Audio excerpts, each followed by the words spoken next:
Hello guys, welcome to Pakistani fear reaction. तो कैसे हैं आप सब? उम्मीद है आप सब खैरियत से होंगे, ठीक होंगे और आबाद होंगे। हमारी दुआ यही है आप खुश रहें, आबाद रहें। मेरा नाम है फान। 2020 से 2030 तक इंडिया क्या फिर से वही सोने की चिड़िया बन पाएगा कि नहीं? जैसे जैसे दिन ब दिन गुजरते जा रहे हैं, पता तो यही चल रहा है कि दुनिया पे राज करने वाला है दोबारा से भारत। गौरव भाई का ये वीडियो देखते हैं, डिटेल से वीडियो जो है ना बताएंगे। तो जैसे जैसे हम देखते हैं बच्चे बच्चे को रटा हुआ है, हर एक चीज इंग्लिश सबसे ज्यादा भारत में बोली जाती है। वीडियो देखते हैं, बिना किसी तरीके काउंट ऑन करते हैं 3 2 1 एंड स्टार्ट। हेलो फ्रेंड्स, मैं हूं गौरव और मैं ये दावे के साथ कह सकता हूं कि आप ये बात अच्छे से जानते होंगे कि पुराने जमाने में भारत सिर्फ सोने की चिड़िया ही नहीं बल्कि विश्व भर में ज्ञान का एक सागर भी हमारे देश में 5th सेंचुरी बीसी से ही में पढ़ने के लिए लोग हजारों मीलों दूर से आया करते थे। मगर वक्त के साथ साथ यहाँ का एजुकेशन सिस्टम गिरता गया और ब्रिटिशर्स के आने के बाद तो समझ लो खेल खत्म। हमारा देश सिर्फ पैसों से ही नहीं बल्कि ज्ञान से भी कंगाल होता गया। आज की हालत तो आपको पता है। यहाँ पर एक बच्चे को भले ही इन्वेंशन यानी आविष्कार करना आए या ना आए, लेकिन उसे ग्रेविटी का डेफिनेशन वर्ड टू वर्ड एक रट्टू तोते की तरह बिल्कुल पता होगा, वरना he'll be like a broken अंडा। अब वैसे तो हमारा एजुकेशन सिस्टम लंगड़ाते लंगड़ाते रेंगते रेंगते काम चला रहा है, मगर वरी नॉट फ्रेंड्स, अब ना ही किसी फरहान को साइंस लेकर अपने सपनों की कुर्बानी देनी पड़ेगी और ना ही किसी राजू को एक डिग्री के लिए अपनी जान गंवानी पड़ेगी। अब हमारी गवर्नमेंट ने एजुकेशन पॉलिसी में एक ऐसा धमाकेदार बदलाव लाया है जिसकी वजह से हमारा देश घिसे पीटे पुरानी पढ़ाई के तरीकों को छोड़ के एक नए युग में कदम रख रहा है। बिल्कुल फ्रेंड्स, 29 जुलाई 2020 में इंडियन गवर्नमेंट ने एक नए नेशनल एजुकेशन पॉलिसी को मंजूरी दी है और इस नए पॉलिसी के तहत स्कूल से लेकर कॉलेज तक पढ़ाने के मेथड्स में ऐसे कमाल के रिफॉर्म्स आने वाले हैं कि समझ लो बाबा, इंडिया बदलने वाला है। अब हमारे देश का एजुकेशन सिस्टम दुनिया के सबसे अमीर और डेवलप देशों के एजुकेशन सिस्टम को भी टक्कर दे सकता है। बोर्ड एग्जाम्स के प्रेशर को कम करने से लेकर सभी यूनिवर्सिटीज के लिए कॉमन एंट्रेंस एग्जाम रखने तक, अपनी मनमर्जी के सब्जेक्ट को नहीं छूने से लेकर बच्चों को कम उम्र से ही वोकेशनल ट्रेनिंग देने तक हर चीज पर इस एजुकेशन सिस्टम ने ध्यान रखा है। और आज की इस वीडियो में फ्रेंड्स हम बिल्कुल इसी बात पे चर्चा करने वाले हैं, तो अंत तक बिल्कुल बने रहना। क्यों कि इंडिया तो बॉस राज करने वाला। अब फ्रेंड्स, अच्छे बदलाव लाने की नियत तो हर कोई रखता है, मगर सुनहरे ख्वाब को सच्चाई में तब्दील करने के लिए रोकड़े की जरूरत होती है और रोकड़ा तो सबके पास कम होता है। इसीलिए गवर्नमेंट ने सबसे पहले अपनी अकल का इस्तेमाल करके सही जगह पर इन्वेस्ट करना बिल्कुल जरूरी समझा। भारत के जीडीपी का 3% अर्लियर एजुकेशन सिस्टम में जाता था और अब वो परसेंट 6% होने वाला है, यानी दुगना। Just imagine, double. ऐसा कभी नहीं हुआ पहले। ये सारा का सारा पैसा भारत के उज्जवल भविष्य में ही जा रहा है। और इतना ही नहीं, अब तक तो ह्यूमन रिसोर्सेज डेवलपमेंट मिनिस्ट्री हुआ करता था, लेकिन ये मिनिस्ट्री अब बदलकर पूरा का पूरा एजुकेशन मिनिस्ट्री में तब्दील हो चुका है। मतलब एजुकेशन तो पहले सिर्फ ह्यूमन रिसोर्स डेवलपमेंट का एक पार्ट हुआ करता था, लेकिन अब वो पूरा का पूरा डिपार्टमेंट बन चुका है। फ्रेंड्स, पहले 6 से 14 साल तक पढ़ाई को कंपलसरी रखा गया था, मगर अब उसे बदलकर 3 से 18 साल तक कंपलसरी बना दिया है। यानी जो गरीब बच्चे के माँ बाप उसे 10वीं के बाद जबरदस्ती सीधा काम पे लगा देते थे, और इसीलिए अब एक सब्जी बेचने वाले का लड़का भी अच्छी पढ़ाई करके एक अच्छे प्रोफेशन में लग सकता है। और इससे होगा क्या, वो अपने साथ साथ अपने पूरे परिवार का स्टैंडर्ड ऑफ लिविंग खींच लेगा और एक अच्छी जिंदगी जीकर देश के लिए कंट्रीब्यूट कर पाएगा। साथ ही एक और एक बड़ा चेंज ये है कि अब 6th स्टैंडर्ड से ही बच्चों को वोकेशनल ट्रेनिंग देना शुरू कर दिया जाएगा और उन्हें कम से कम एक हुनर यानी कि स्किल पर अच्छे से ट्रेनिंग दी जाएगी। उन्हें रोजमर्रा में काम आने वाले स्किल्स जैसे कि carpentry, electrical work, pottery making, metal work और ऐसी बहुत सारी चीजों का ट्रेनिंग बहुत अच्छे से दिया जाएगा। और अपने पंटरों के साथ प्रैक्टिकली एक्सरसाइज करने भी मिलेगा, जो लास्ट में उन्हें एक सर्टिफिकेट दिलाएगा। और साला हमारे टाइम पे तो आर्ट पीरियड में वो सड़ा हुआ सा सीनरी बनाने बोलते थे, जिसमें हम बच्चे बेचारे खुशी ढूंढ लेते थे। लेकिन बॉस, इन बच्चों की तो अब फुल ऑन मौज है, और मौज के साथ साथ इन्हें अब ऑन फील्ड एक प्रैक्टिकल एक्सपीरियंस भी मिल रहा है। एक ऐसा हुनर यानी कि स्किल सीखने मिल रहा है जो ना कि पूरे जिंदगी इनके काम आएगी, बल्कि इन कामों ख्वाबों के प्रति एक पॉजिटिव नजरिया भी डेवलप करने में हेल्प करेगी। ये एक बढ़ती उम्र में ही इन बच्चों के सामने उनके स्किल्स का, उनके पैशन का और उनके करियर ऑप्शंस का दायरा बढ़ाकर रख देगी। और ट्रेनिंग के साथ साथ बच्चों को साल में 10 दिन बिना बैग्स के स्कूल में आने को कहा जाएगा, जिसमें उनका कंप्लीट फोकस प्रैक्टिकल स्किल्स हासिल करने में रखा जाएगा। और सिर्फ यही नहीं, बल्कि ट्रेनिंग के बाद 8th स्टैंडर्ड से ही ये बच्चे किसी फैक्ट्री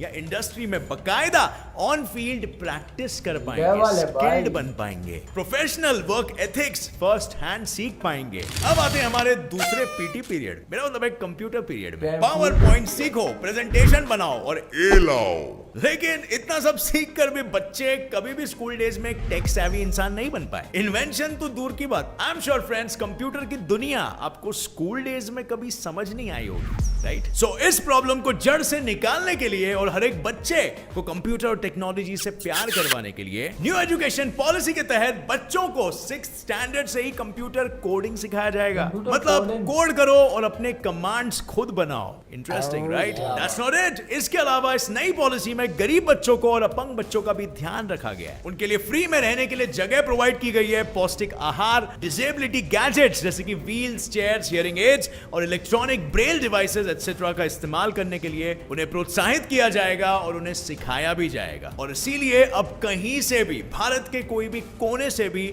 एक भी टैलेंटेड दिमाग वेस्ट नहीं जाएगा। क्या बात। अब फ्रेंड्स, आपको अपने स्कूल के वो सुनहरे दिन तो याद होंगे ही। एग्जाम से एक दिन पहले जितना हो सके ठूस लो और अगले दिन सारा का सारा पेपर में उल्टी कर दो। ना कोई क्रिटिकल थिंकिंग, ना कोई एनालिटिकल माइंड एप्लीकेशन, ना कोई इंफॉर्मेशन रिटेंशन, बस सिर्फ एक रट्टू तोता बन जाए। मगर ये भी बदलने वाला है मेरे बंधुओं, क्योंकि हर विषय पर अब ग्रुप्स को एनकरेज किया जाएगा डिस्कशंस के लिए, एनालिसिस करने के लिए और इंडिपेंडेंट इंक्वायरी करने के लिए, मतलब खुद की रिसर्च। और सबसे जरूरी बात यह है कि स्टूडेंट्स पर बोर्ड एग्जाम का प्रेशर कम करने के लिए इन्हें 2 पार्ट्स में साल में 2 बार कंडक्ट किया जाएगा। और सिर्फ पढ़ाई नहीं, बल्कि रिपोर्ट कार्ड्स तक बनाने के तरीके को भी चेंज किया जाएगा। अब से उनमें सिर्फ मार्क्स और ग्रेड्स ही नहीं, बल्कि बच्चों की ओवरऑल लर्निंग कैपेबिलिटीज को भी ध्यान में रखा जाएगा। और ग्रेडिंग करने से पहले उस स्टूडेंट का खुद को लेकर क्या सेल्फ असेसमेंट है वो तक पूछा जाएगा। मतलब आज के जमाने में तो बिल्कुल इसका उल्टा होता है कि टीचर अपने मर्जी से और बस उसके एकेडमिक परफॉर्मेंस के बल पे स्टूडेंट को नाम दे देती है कि ये तो बुंदू है, ये तो फेलियर है, ये तो ये है, वो है। मगर कोई नहीं पूछता कि वो बच्चा खुद के बारे में क्या सोचता है। स्टूडेंट के खुद के राय के साथ साथ उसके फ्रेंड्स और उसके क्लासमेट्स की भी राय दी जाएगी कि भाई तुम क्या सोचते हो अपने दोस्त के बारे में, क्या वो इंटेलिजेंट है, उसके स्किल्स क्या है। भाई साहब, मतलब इन शॉर्ट, अब सिर्फ एक बच्चे के मार्क्स के बल पर ही उसकी ग्रेडिंग नहीं होगी, बल्कि उसकी ओवरऑल पर्सनालिटी, उसके कैरेक्टर, उसके ट्रेड्स और उसके प्लस पॉइंट्स के बेसिस पर भी होंगे, जिस डेटा को फिर सही तरीके से यूज करके स्कूल्स बच्चों को सही डायरेक्शन में गाइड कर सकता है। अब फ्रेंड्स, आपके साथ ये बिल्कुल कभी ना कभी हुआ होगा कि आप बहुत ही एक्साइटेड हो, कॉलेज जाते हो अपने नए दोस्त बनाने के लिए, और कुछ अंग्रेजी स्पीकिंग सोफिस्टिकेटेड गैंग आपका मजाक उड़ाते हैं। ओह गॉड, सच अ गवार, doesn't even speak English. Not applicable. क्या हमारी मातृभाषा कभी अंग्रेजी थी? I can talk English, I can walk English, I can laugh English because English is a very funny language. भाई साहब, जापान में कितने लोग अंग्रेजी बोलते हैं? तो भला क्यों हमें एक विदेशी भाषा नहीं आने पे इंफीरियर फील कराया जाता है? यार, भारत में कुल मिलाकर 19,500 जितनी मदर टंग्स और रीजनल लैंग्वेजेस है, और ये सब कुछ हमारे देश का रिच हेरिटेज है। और अब ऑब्वियसली हम इतनी सारी लैंग्वेजेस को प्रोटेक्ट तो नहीं कर सकते, मगर हम ये सारी लैंग्वेजेस जो एक वक्त पर काफी पॉपुलर थी, आज ऑलमोस्ट विलुप्त हो गई है। उनको रिवाइटलाइज तो कर सकते हैं। मेरी खुद की मदर टंग जो कि कुमाऊनी है, जजमान ने जजमान ए बामण भयो अपन जजमाना हुआ को ना ही आज हमारे देश में ऑफिशियली रिकॉग्नाइज्ड है और ना ही कोई उसे इतना बोलता है। और अगर ऐसे ही चलता रहा तो कुमाऊनी जितनी कई सारी भाषाएं हमेशा के लिए इस धरती से विलुप्त हो जाएंगी। और इसी रीजनल लैंग्वेजेस और हमारे कल्चर के प्रति इंफीरियरिटी कॉम्प्लेक्स को खत्म करने के लिए इस न्यू एजुकेशन पॉलिसी के तहत हर एक बच्चे को 5th स्टैंडर्ड से लेके 8th स्टैंडर्ड तक कोई भी उनकी रीजनल लैंग्वेज सिखाया जाएगा। अब आई नो इंग्लिश आजकल एक ग्लोबल लैंग्वेज बन चुकी है और इसे सीखने की वजह से हम इंडियंस को एक बहुत ही बड़ा एडवांटेज मिलता है ग्लोबल लेवल पर क्या हमारे जापानी भाइयों को इंग्लिश आती है? 今日のおすすめは何ですか？すいません、ちょっと더 에고가 까나인데. मगर फिर भी इन्होंने क्या धूम मचा के रखा है एक वर्ल्ड लेवल पर, राइट? दुनिया के कई सारे वर्ल्ड लीडर्स जैसे कि रशिया, चाइना, साउथ कोरिया, आधे से ज्यादा यूरोप अपनी भाषाओं पे फक्र महसूस करता है और शान से बोलता है कि हमें तो पहले अपनी जबान सीखनी है और फिर बाद में इंग्लिश। तो हम क्यों आखिर अंग्रेजी के इतने दीवाने हैं? Some cookies, please. Cookies. Lovely. और अब इसके अलावा कोरोना काल में हमारे एजुकेशन सिस्टम की हालत तो आपको पता है। स्कूल्स ठप पड़ गए हैं, छोटे बच्चे ऐश कर रहे हैं, बड़े बच्चे एग्जाम देना या ना देना इस उलझन में अपने सर खपा रहे हैं और टीचर्स तो भैया जूम कॉल्स पे ऑनलाइन प्रेजेंटेशन सीखते बनाते बेहाल हो गए हैं। Socioemocional de los niños y esa parte está muy तो भाई अपनी इसी गलती से सीख लेकर अभी सरकार लेकर आई है एक नया बदलाव। अब से पढ़ाई को और भी बेहतर बनाने के लिए learning apps, online courses, modules, satellite based TV channels, online books और आईसीटी इक्विप्ड लाइब्रेरीज और बड़ों के लिए भी एजुकेशन सेंटर्स डेवलप किए जाएंगे। Amazing, right? दुनिया बदलते हुए दिख रही है। लेकिन ये तो हुई स्कूल्स की बात, अब कॉलेज लेवल पर क्या गुल खिलाए हैं? पगला गया साला, तुझे असिस्टेंट बनाना चाहता है। 1 साल के लिए ब्राजीलियन रेन फॉरेस्ट में काम करने के लिए बुलाया है। अब नहीं मानेंगे। फरहान भाई, अब आपको अपने अरमानों को पारिवारिक कर्तव्यों की आग में झोंकना नहीं पड़ेगा, क्योंकि डिग्री कॉलेजेस में अब से स्टूडेंट्स बिल्कुल ही अलग स्ट्रीम्स में से सब्जेक्ट्स को चुनकर अपना खुद का कॉम्बिनेशन बनाकर पढ़ सकते हैं। सो अब से साइंस वाले आर्ट्स भी सीख सकते हैं और कॉमर्स वाले फिजिक्स भी। और ये सुनकर सबसे अधिक खुशी तो मुझे हो रही है क्योंकि मेरे साइंस चैनल पर अभी दूसरे स्ट्रीम के भी सब्सक्राइबर्स आने लगेंगे। सो फ्रॉम नाउ नो ताना एंड फैमिली ड्रामा, क्योंकि खुश रहेगी अब आपकी भी मामा। अब इतनी मेहरबानियां कम थी कि गवर्नमेंट ने तो पढ़ाई के बीच से ही अब सब्जेक्ट बदलने की सहूलियत भी तुम्हारे हाथों में परोस दी। सो अब फर्ज करो कि कोई एकदम भारी भड़कम सब्जेक्ट आपने चुन लिया, जैसे मे बी माइक्रोबायोलॉजी। मतलब चूज करते समय आपने कुछ सोचा होगा कि अच्छा है 4 लोग के सामने बढ़ाई मार सकते हैं ना, लेकिन साल भर में ही सब कीड़े मकोड़ों के बारे में पढ़ के आपके कीड़े निकल गए।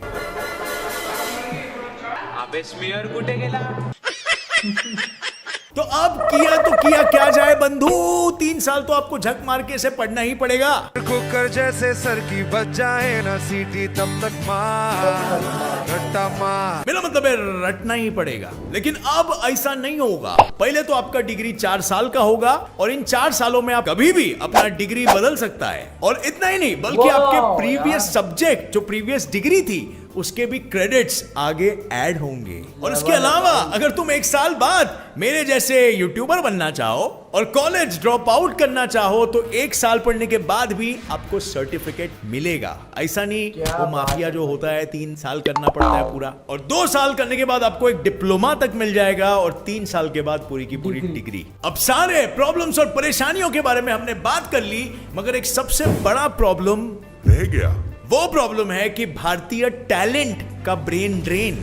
हमारे भारत के कुछ सबसे ब्रिलियंट माइंड्स और टैलेंटेड लोग अक्सर बेटर स्टडी और जॉब अपॉर्चुनिटीज की खोज में डेवलप्ड फॉरेन कंट्रीज में पहुंच जाते हैं और ये क्लियरली देश के लिए एक बहुत ही बड़ा नुकसान होता है। और कई सारे केसेस में उस स्टूडेंट के लिए भी बाहर विदेश में पढ़ना, वहां के रहन सहन और क्लाइमेट से अडेप्ट करना और अपने फैमिली से हजारों मीलों दूर रहना हर किसी के बस की बात नहीं होती है। सो अब हमारे हिंदुस्तानी भाइयों को इस महासंकट से दूर करने के लिए अमेजिंग, राइट? अब हमारे हिंदुस्तान को दुनिया पे राज करने से कौन रोक सकता है यार? इससे ज्यादा गवर्नमेंट अगर करे तो क्या करे? करोड़ों रुपया सीधा अकाउंट में डाल दे। किस माई के लाल देश के बम में इतना दम है कि वो भारत के टैलेंट और अकल को टक्कर दे सके? यार सच बताओ तो हमारे देश की पॉपुलेशन ही इतनी है कि अगर एक सही सिस्टम बना के इन्हें सही तरीके से डायरेक्ट किया जाए, पढ़ाया जाए, सिखाया जाए, तो फिर भारत को एक और एक बार सोने की चिड़िया बनने से कोई नहीं रोक सकता। मुझे उम्मीद है कि हमारे लीडर्स और हमारे एजुकेटर्स इस पॉलिसी को पूरी तरीके से और सही तरीके से इंप्लीमेंट करें ताकि हमारा देश एक आत्मनिर्भर देश और दुनिया का सुपर पावर बन सके। सो यारो, ये था मेरा पर्सनल ओपिनियन इंडिया के न्यू एजुकेशन पॉलिसीज के बारे में। आप में से कई लोगों ने ये पूछा था कि मेरा ओपिनियन क्या है, और अब मैं आपका ओपिनियन जानना चाहूंगा मेरे जेन्युइन सब्सक्राइबर्स। कि क्यों इंडिया दिन ब दिन क्यों इतना चाह रहा है? इसी वजह से चाह रहा है ज्यादा से ज्यादा पैसा यूएसए डॉलर्स जो है ना बहा रहे हैं, एजुकेशन में बहा रहे हैं, तभी जो है ना भारत इतनी तेज़ी से ग्रोथ कर रहा है। माइक्रोसॉफ्ट वर्ड, बड़ी बड़ी कंपनियों की जो सीईओ वो इंडियंस बैठे हुए हैं, इसी वजह से बैठे हुए हैं। उनको सही एजुकेशन मिल रही है। पहले लोग जो है ना वो खुदकुशियाँ करते थे कि 10वीं के बाद रेडी लगाओगे, रिक्शा चलाओगे, ये करोगे, वो करोगे।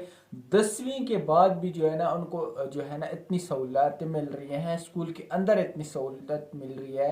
हालांकि वो जो मतलब वो सही नहीं है, जिस्मानी वजह से उनको भी इतनी प्यारे उनको वो दे रहे हैं। मतलब माइंड ब्लोइंग यार। भारत बहुत तेज़ी से ग्रोथ कर रहा है यार, बहुत ज़्यादा तेज़ी से ग्रोथ कर रहा है। क्योंकि यार भारत 2030 तक वही चिड़िया दोबारा बनने वाला है और भारत बन के ही रहेगा। दूसरी नंबर पे सबसे ज़्यादा बोली जाने वाली इंग्लिश वो भारत में है। एजुकेशन में सबसे ज़्यादा जो है ना वो तेज़ी से ग्रोथ करने वाला भारत ही है। और एजुकेशन के अलावा इनके जो सबसे बड़ी बड़ी वो हैं ओहदे हैं, उसके अलावा क्या कुछ नहीं भारत में हो रहा। पहले भारत के लोग जो है ना, भारत के अवाम बड़े बड़े ममालिक में जाते थे कि यार हमें नौकरी चाहिए, हमें ये चाहिए, हमें ये चाहिए। अब भारत में ही जो है ना, भारत से फॉरेन से लोग आ रहे हैं, यूएसए से लोग आ रहे हैं, ये भारत में आ रहे हैं कि यार हमें नौकरी दो यार। ऐसा मुल्क बन चुका है। तो सोने की चिड़िया 2030 तक क्यों नहीं बनेगा भाई साहब, क्यों नहीं बनेगा? बन चुका है यार। 2030 तो बहुत दूर है, अभी से बन चुका है। कुछ 2-1 साल देख लो, भारत नंबर 1 पे आ जाएगा यार। बहुत तेज़ी से ग्रोथ कर रहा है और इतनी एजुकेशन पे पैसा बहा रहे हैं। और वाकई यार एजुकेशन मुल्क में बच्चे एजुकेशन जो है ना वो लाजमी है, बहुत ज़रूरी है। हमारे पाकिस्तान में देखी जाए, बात की जाए, पाकिस्तान में एजुकेशन में मैं कहता हूँ कुछ भी नहीं है। एजुकेशन देख लो, टट्टी है। मैं कहता हूँ घटिया तरीन जो है ना वो निज़ाम है। हमारे यहाँ से मुल्क के दूसरे ममालिक जाते हैं, लेकिन भारत में पहले भारतीय भी दूसरे ममालिक जाते थे पढ़ने के लिए। जैसे भाई ने बोला कि माँ बाप को छोड़ने जाते हैं, छोड़ के चले जाते हैं, अपनी खुशियाँ, गम, रहना सहना, अकेला, वो सब कुछ जो है ना छोड़ छाड़ के दूसरे फॉरेन मुल्क जाते थे पढ़ाई करने, जैसे आजकल पाकिस्तानी जा रहे हैं। लेकिन भारतीय लोगों ने, भारत के अवाम ने, भारत के लोगों ने अपने ही मुल्क में इतनी एजुकेशन वो कर लिए कि फॉरेन से लोग आ रहे हैं भारत पढ़ने। तो ये इससे खुशखबरी की बात क्या है। और बड़े बड़े सीईओ हमारे यहाँ पे यूएसए वगैरह में इधर उधर जाओ तो सारे पाकिस्तानी जाते हैं, लेकिन किस लिए जाते हैं? कोई मजदूरी करने जा रहा है, कोई जो है ना किस चीज़ के लिए जा रहा है, कोई मतलब छोटे तबकों में जा रहे हैं।